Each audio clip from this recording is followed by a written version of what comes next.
Hello, my name is Joseph Pirayou. I want to welcome you to today's program. In the beginning, Ashur. Today's part 8 of Ashur Empire and the lost 10 tribes of Israel. Today, I want to take the focus because we've been talking about the lost tribes, their history, how it started from Abraham, and we came down to the clues of how to find them. Last time we saw these people, they were taken captivity into northern part of the Ashur Empire and towards the east part where the Media and Persian people were there by the Caspian Sea. So this is the area that what they call it. We left these Israelites, but today I want to talk a little bit about. Well, there is a book. Can we see that the missing links found?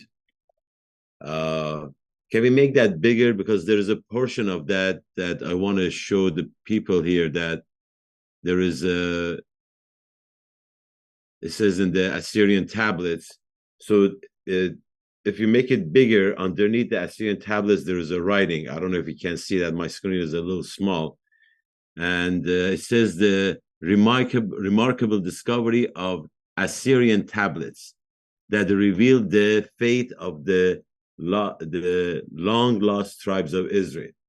So that's kind of, I want to talk about the part that is connected to these tribes is the Ashur Empire. Because according to this book, the missing links discovered in the Assyrian tablets, I will go in detail a little bit later, but I just wanted to emphasize that the excavations that were done in 1850s, without that, we wouldn't know nothing about the fate and history of what happened to these 10 tribes. And there are so many people, so many countries that they wrote books. They tried to find out, okay, what happened?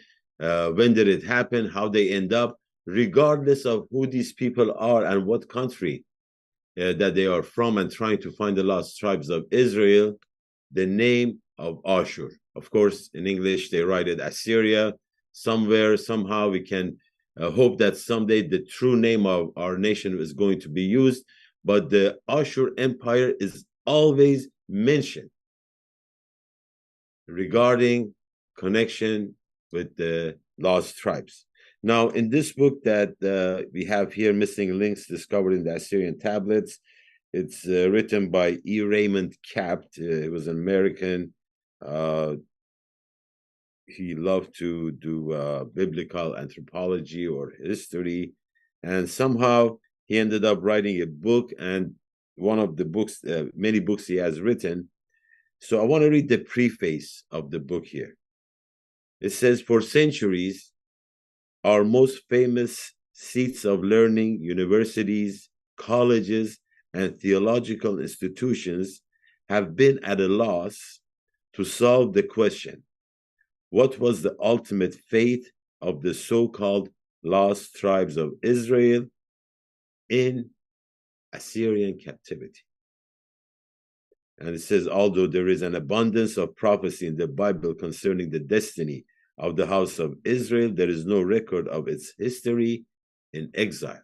So they don't know, but they know it was the Assyrian Empire that took him into captivity. And that's the part that I wanted to share. It's not just the lost tribes, but our people, the history that is involved.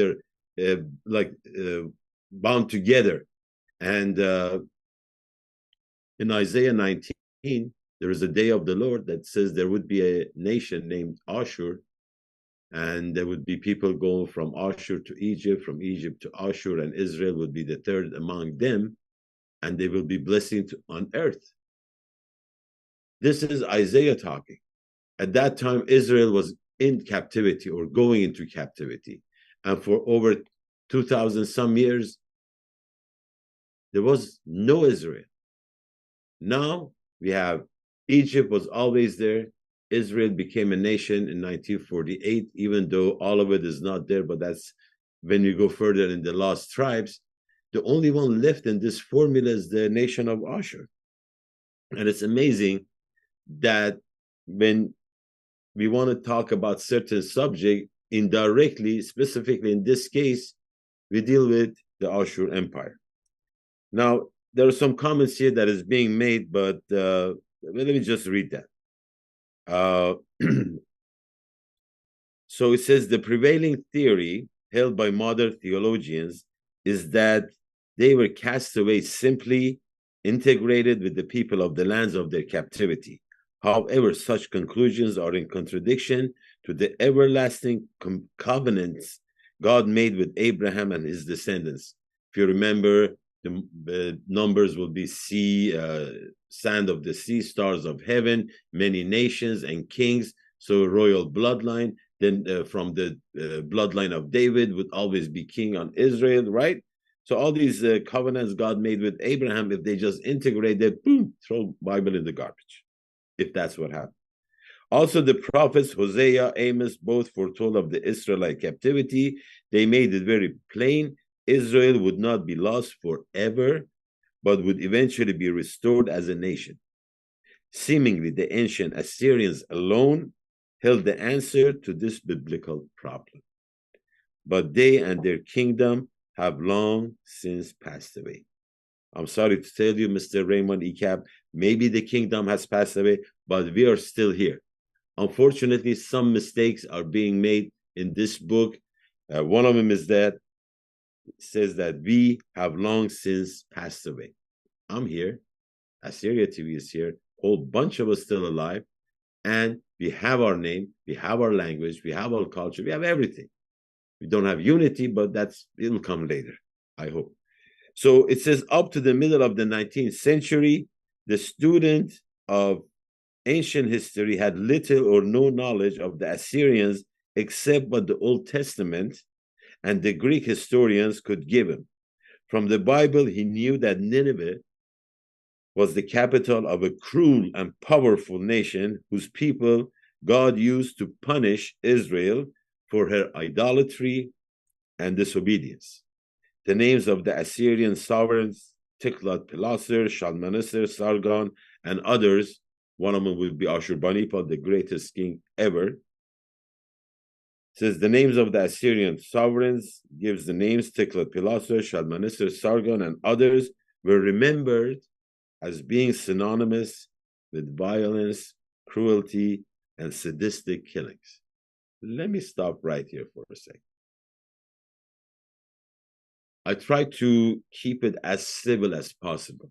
See, somehow, somewhere, these so-called Christians, Bible scholars, when they come to Assyrians, they name them the most cruel, or they were like, what is that word? Violent, yeah, cruel, of course, sadistic killings.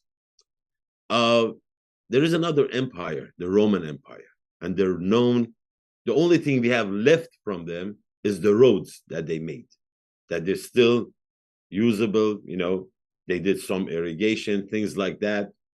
And every time, especially my fellow Christians, when I talk to them, oh, Roman Empire, one of the greatest empire, one of the great. Can we see that photo of that Colosseum, please? So this is from what they have now in Rome, whatever is left of the Colosseum.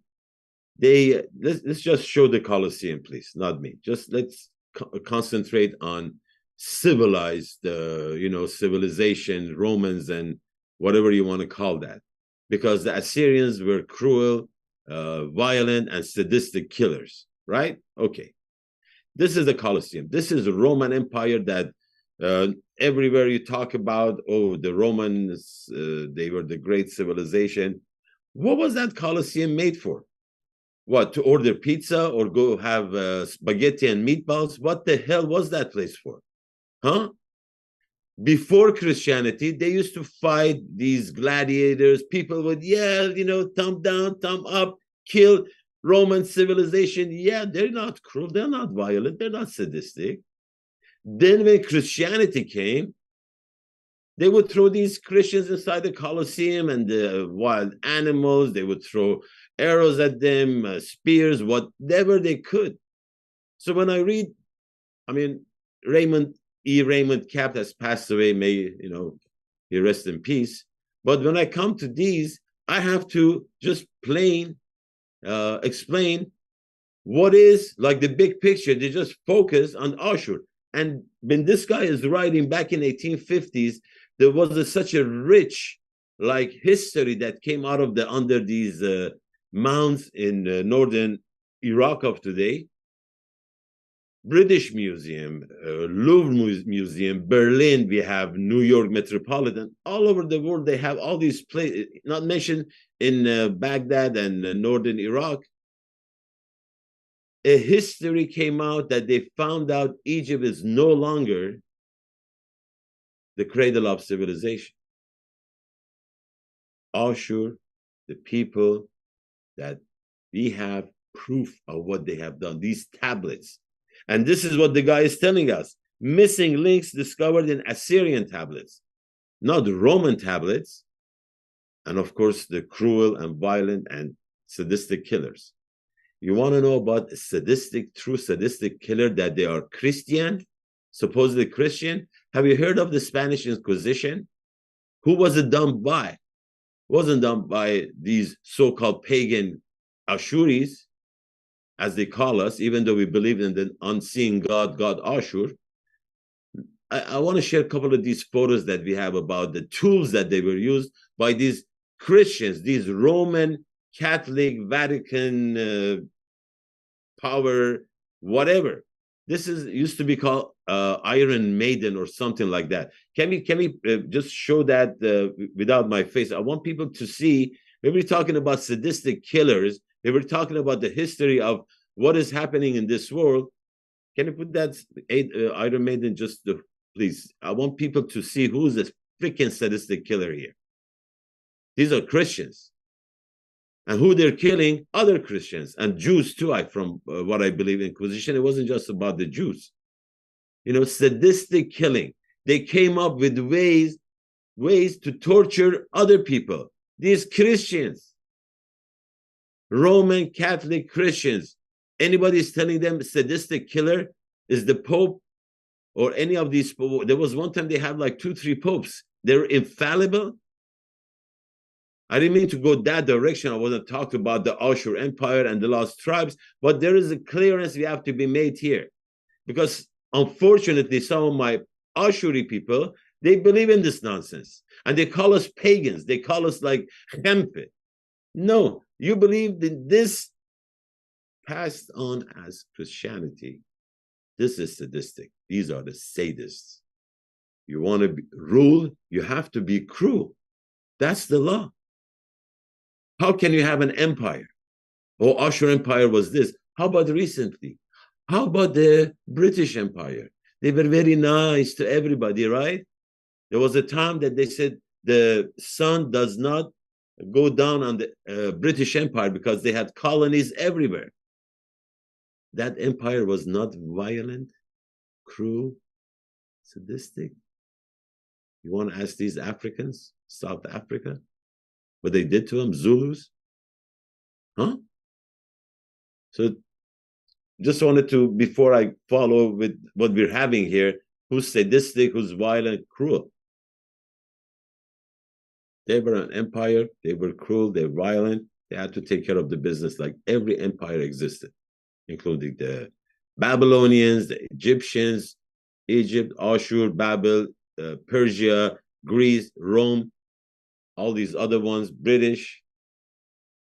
Don't put Ashur on the side. And we have proof through these tablets, the great history that we have provided for the civilization of this world, cradle of civilization.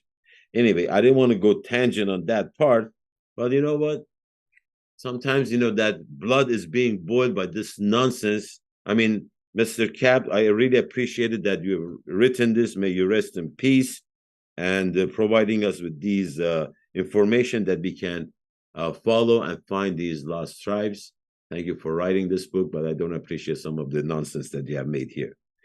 So after mentioning these names of Assyrian sovereigns that are remembered being synonymous with this and that, then he says the Assyrian captivity of the northern kingdom of Israel was an eternal object lesson of the doom awaiting those who continue to break God's statutes, and commandments.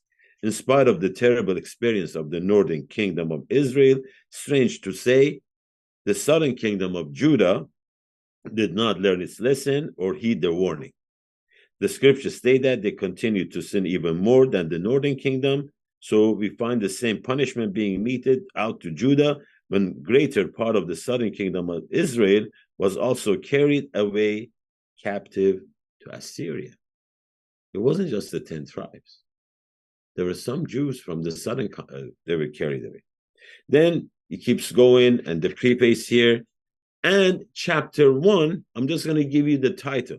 So in order for us to understand missing links found in the Assyrian, missing links discovered in Assyrian tablets, he goes there and talks about the land between the rivers.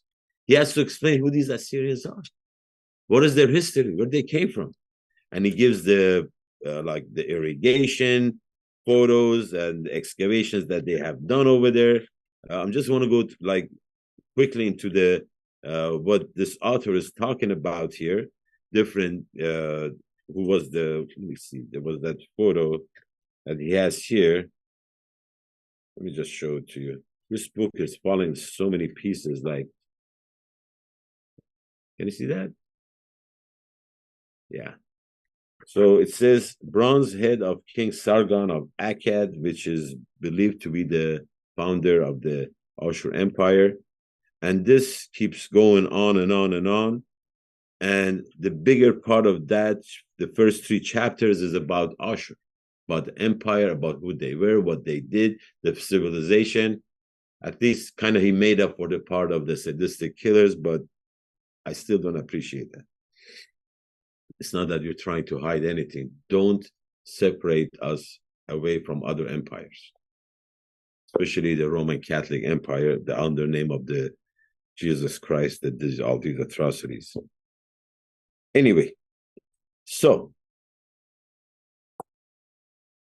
going back from the missing links, not going back, but during the missing links, the information that we have over there, there was a part that was mentioned that the 10 tribes were in northern part of Ashur and the eastern part towards the Caspian Sea, northern part of the Iran of today, by the Lake Urmi, Azerbaijan, east and west. So that's where we last see the tribes over there. Now, I want to show you a Bible. So you've seen in the program, I use this Bible. It's called The Word. The 26 translations. I have another one, NIV, because the 26 translations is King James, so there's a lot of thou, wow, stuff like that. Now, this Bible that I have is called Saint Joseph Edition. Now, those of you that belong to members of the Roman Catholic Church, or I think the Chaldean Church itself also, I don't know how many of you know that in the Roman Catholic Bible, they have other books than the ones in the, let's say, the Protestant Bible. Total books in the, let's say, Protestant Bible is 66. 39 in Old Testament, 27 in New Testament. The ones in the Old Testament starts, of course, with Genesis and ends with Malachi, I believe, if I'm not mistaken. Now, the Roman Catholic Church, they have the book, it's called, let's see, the Apocrypha, Revised Standard Version. All right, Joseph, are you bringing out books outside of Bible, try to fix the story that you're trying to say? No. See, the Apocrypha, actually, what does Apocrypha mean? In the New Testament, the last book of New Testament is called the Revelation of Jesus Christ. Now, what does Revelation is English? Originally, it's called Apocalypse. And another thing, there was a movie called Apocalypse some years ago, as if the word apocalypse means end of the world. Apocalypse simply means unveiling, uncovering, revealing. Giliana, this is in our language. Something that is revealed. So apocalypse literally means uncovering, taking the cover from. So something could be seen. Now, Apocrypha, apocalypse, uncovering. Apocrypha means to hide. Hiding is Apocrypha. So back when they were putting the Bible together, these books are all from the Old Testament. Okay. And it's, let me see how many of them we have here. There is first Ezra's, second Ezra's, book of Tobit, book of Judith, additions to Esther, the wisdom of Solomon, Ecclesiasticus, or the wisdom of Jesus, the son of Sirach. Then there is book of Baruch, the letter of Jeremiah, then the prayer of Azariah and the song of the three young men, the book of Susanna, book of Bel and the dragon, book of the prayer of Manasseh, and first and second Maccabees. And oh, we have a photo. Can we see that photo of that Bible that I took? This is the Roman Catholic Bible that I have here, the New American Bible, and those highlighted ones that I just read them to you in this Apocrypha is included in this Roman Catholic Bible. You can go check it out. That Roman Catholic Bibles are including the Apocrypha. The Protestant, they're not including them because there is some wording, some historical things that they kind of don't match. Like in one of the books here, it calls Nebuchadnezzar the Assyrian king, even though it was a Babylonian king. Like things like that they have made mistakes. And in the first and second Maccabees, there is like the different names that they have used. So they said, you know what? We keep him at the end of the Bible. Like if you, in the Jewish Bible, just which we call the Old Testament, normally they have the 39 books, then they add this at the end together, kind of separate. So as they say, they are available. So why am I mentioning this? In missing links being discovered is mentioned that these tribes, specifically in the book Apocrypha, that is in the Roman Catholic Bible, second Ezra's, as I mentioned, it was first, second, Ezra's 2, chapter 13, verse 39 to 45. It says, and whereas you saw us that he gathered another peaceable multitude on him, those are the 10 tribes which were carried away prisoners out of their own land in the time of Hosea the king, whom Shalmaneser, the king of Assyria, led away captive, and he carried them over the waters, and so came they unto another land. But they took this counsel among themselves, that they would leave the multitude of the heathen and go forth into further country, where never mankind dwelt, that they might there keep their statutes, which they never kept in their own land. And they entered into Euphrates by the narrow passages of the river, for the Most High then showed them signs to them, and held still the flood till they were passed over. For through that country there was a great way to go, namely of a year and a half, and the same region is called Arsaret. Now let's see that photo. The last one, Arsaret. Can you make that the whole page, please? So this area, as you can see, is the north part of Assyria, between Caspian Sea and Black Sea. When you see underneath Assyria, this is Nineveh or Mosul of today. and Lake Van is right above it. To the right, you see Caspian Sea, and to the left, Black Sea. And that's the Caucasus Mountains, and that's where, according to this, the place that they left is called Arseret. Then keep that photo. Then in Micah chapter 2, verse 12 and 13, we read this. I will surely assemble, O Jacob, all of you. I will surely gather the remnant of Israel.